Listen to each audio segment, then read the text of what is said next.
ओम शांति। सबसे पहले तो आप सभी को दिवाली की हार्दिक शुभकामनाएं।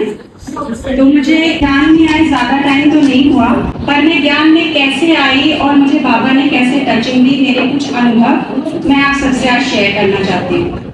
तो ये बात है 2020 की, जब लॉकडाउन लगा हुआ था और मेरी लाइफ में कुछ ऐसा हुआ कि मेरा पूरा अस्तित्व ही बिखर गया। मैं पूरी तरह से टूट चुकी थी। और कहते हैं कि जब आप दुख में होते हैं तभी आप भगवान की तलाश शुरू करते हैं। दुख में सुमिरन सब करे, सुख में करे न कोई। तो ऐसे मेरी भगवान की तलाश शुरू हुई, मेरी स्पिरिचुअल जर्नी की शुरुआत हुई। ओम शांति। तो जब मैं भक्ति मार्ग में थी तो अक्सर भगवान से यही प्रश्न किया करती थी कि मेरे से ऐसी क्या भूल हुई कि मेरे साथ ये सब कुछ हुआ, और दूसरा कि मेरे इस दुनिया में होने का क्या लक्ष्य है, क्या उद्देश्य है। अब मैंने इतनी भक्ति की कि मेरी भक्ति चरम सीमा तक पहुंच गई। और कहते ही हैं कि जब आपकी भक्ति पूरी होती है तभी आप ज्ञान मार्ग में आती है। और हम सबके मीठे बाबा ने मुझे चुन लिया, मेरा हाथ थाम लिया और मुझे बड़े प्यार से मीठे बच्चे मेरे अनमोल रतन कहकर बुलाया। तो अब तक दुनिया संसार ने मेरे अंदर तो सिर्फ कमी और कमजोरी ही देखी थी, पर मीठे बाबा ने मेरे अंदर छुपे एक मासूम बच्चे को देखा, मेरी आत्मिक प्योरिटी को देखा और उनसे झट से कनेक्शन सा जुड़ गया। तो जो सबसे पहला ज्ञान बाबा ने मुझे दिया था वो था 3 बिंदुओं का ज्ञान। तो बाबा ने कहा, बच्चे मुझे समझने से पहले तुम सबसे पहले अपने आप को समझो। तुम अब तक अपने आप को इन 5 तत्वों से बना शरीर समझते थे, लेकिन तुम शरीर नहीं, इस शरीर को चलाने वाली चैतन्य शक्ति एक आत्मा हो। और तुम सिर्फ एक आत्मा ही नहीं बल्कि एक शांत स्वरूप आत्मा हो। इस तरह से मैंने ओम शांति का मतलब सीखा कि ओम शांति का मतलब मैं एक शांत स्वरूप निराकारी आत्मा, एक बिंदी हूँ। साथ ही बाबा ने यह भी बताया कि शरीर से जुड़ा नाम, काम, रुतबा, ओहदा तुम्हें सिर्फ अभिमान में लाता है। और ये 5 तत्वों से बना शरीर तो विनाशी है, इन्हीं 5 तत्वों से बनी प्रकृति में विलीन हो जाएगा। पर तुम आत्मा तो अजर अमर अविनाशी हो। न आग तुम्हें जला सकती है, न समंदर तुम्हें डुबा सकता है और न हवा तुम्हें उड़ा सकती है। तो इस तरह से मेरे अंदर से एक मौत का डर जो था वो हमेशा हमेशा के लिए निकल गया। दूसरा, मुझे ज्ञान देने वाले बाबा भी निराकारी बिंदी हैं। और तीसरा, ये सृष्टि चक्र भी एक बिंदी है। साथ ही बाबा ने कंप्लीट फुल स्टॉप की बिंदी भी लगाना सिखाया। बाबा ने कहा, क्वेश्चन मार्क के टेढ़े मेढ़े रास्ते पे नहीं जाना है।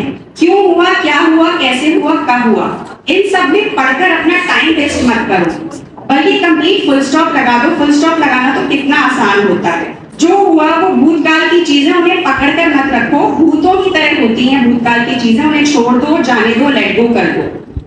तो जो हुआ वो तुम्हारे पुराने कर्मों के हिसाब किताब थे जो चुकतू हो गए। तो जो हुआ वो अच्छा हुआ, जो हो रहा है वो भी अच्छा हो रहा है, और जो होगा वो भी अच्छा होगा। साथ ही बाबा ने ये भी समझाया कि जो भी परिस्थिति तुम्हारे सामने आती है वो तो पराई स्थिति है, उस पर तुम्हारा कोई कंट्रोल नहीं है।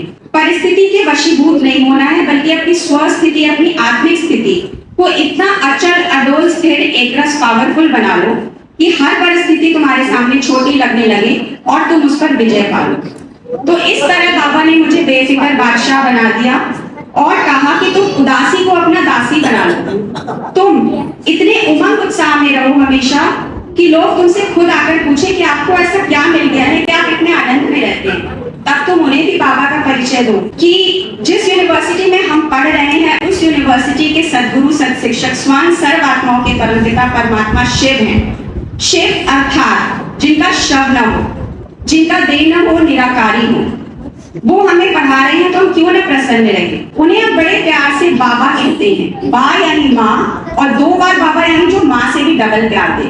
तो तुम अपने हर्षित मुक्ता से उन्हें बाबा को प्रत्यक्ष करवा दो। साथ ही बाबा ने माँ लेकर याद करो और मन मना भर की चाबी भी दे दी और कहा, मन ही मन सिर्फ मुझे याद करो, किसी शरीरधारी में तुम्हारी बुद्धि ना जाए। तो इस तरह से मैंने राजयोग मेडिटेशन सीखा। राजयोग यानी रूहानी यात्रा, अपने अंदर जगत की यात्रा, अपनी कर्मेंद्रियों पर राज करना। योग यानी याद जोड़, कनेक्शन। तो जब हम एकांत में बैठकर अपना कनेक्शन उस सुप्रीम पावर से जोड़ते हैं जो ऑलमाइटी परमात्मा है, जो सुखों के सागर है, शांति के सागर है, power house of light and mind है, सर्वशक्तिमान है, तो हमारी आत्मिक बैटरी चार्ज हो जाती है, मन शीतल और शांत हो जाता है, इधर उधर नहीं भटकता, एकाग्र हो जाता है, बुद्धि इतनी क्लियर हो जाती है कि सही और गलत की पहचान हो जाती है, चेहरे पर चमक आ जाती है, शरीर निरोगी हो जाता है, जीवन में ठहराव आ जाता है और आने वाली हर परिस्थिति का जवाब हम जल्दबाजी में ना देकर सोच समझ कर देने लगते हैं। तो इस तरह से बाबा ने मेरे हर प्रश्नों के उत्तर दे दिए। अब मेरे कोई प्रश्न बचे नहीं है। साथ ही बाबा ने जीवन जीने का एक तरीका सिखा दिया और मेरे जीवन का लक्ष्य और उद्देश्य भी दिखा दिया कि हमेशा खुशहाल रहना है, निराकारी, निर्विकारी और निरंकारी स्थिति में टिक बाबा को याद रखना है। उनकी याद में हम जो भी कर्म करेंगे वो पूजनीय और श्रेष्ठ हो जाएंगे। हमेशा कम बोलो, धीरे बोलो, मीठा बोलो और शुभ बोलो, ऐसा बाबा ने सिखाया। थैंक यू मीठे बाबा मेरा मार्गदर्शन करने के लिए। ओम शांति।